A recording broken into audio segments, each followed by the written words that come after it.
in more detail. With us is Natasha Devon, founder of the Self-Esteem Team, a campaign group that works with teenagers on mental health and body image, and writer and broadcaster and mischief maker, Milo Yiannopoulos. Let's see how we get on today. It's great to see you, Natasha. Congratulations on the MBE, by the way. Thank you for taking the time to join us this afternoon. You presumably, I'm sure you welcome the decision. What impact might it have? I think body image, the more I learn about it, the more complicated I realise it is. And things like mannequins and adverts, they're symbols, really, I think, more than anything, of the pressures that women face. So Topshop's decision is a victory, but it's not going to change. It's not going to change anything significant, I don't think. Why not? Because it runs so deep, it's in the very fabric of our society, and that's why we go into schools and work on changing mindsets and giving young people the armour they need to question capitalism, because it's in the very fabric of the world that we live in. A mannequin, it might shock you out of your revelry, and that's certainly what's happened with this campaign, but this stuff is all around us all the time.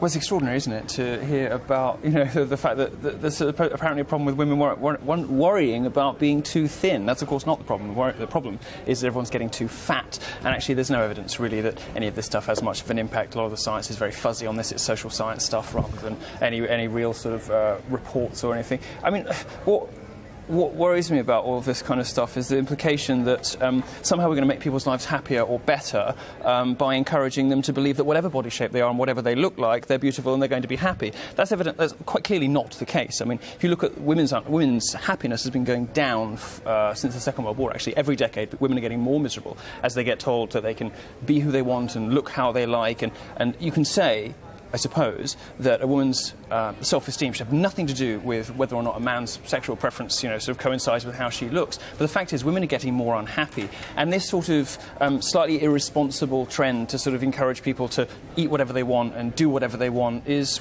is one of the things that's fueling an obesity crisis, and that's a really serious thing. That's a real thing. That's something that's got health implications. It's got cost implications for the NHS. The problem isn't too many anorexic women. The problem is quite in the opposite direction. We're perfectly happy to have aspirational role models in our entertainment. We should have them too in our retail. There's nothing wrong with encouraging people to live healthily. There's so much wrong with what you just said. First of all, the message is not eat whatever you want, sit on your sofa and eat lard all day. The message is live a healthy lifestyle and then see how your body ends up. There's quite a wide spectrum within which the human body can exist and be healthy.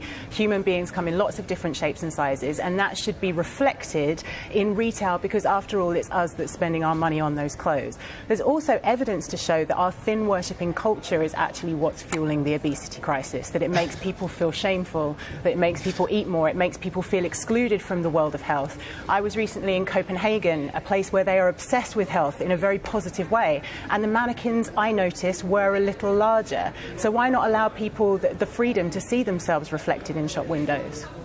I don't think that anybody's complaining about, you know, having realistic types if they want them in certain places. The problem is when you start sort of bullying retailers into getting rid of aspirational body types,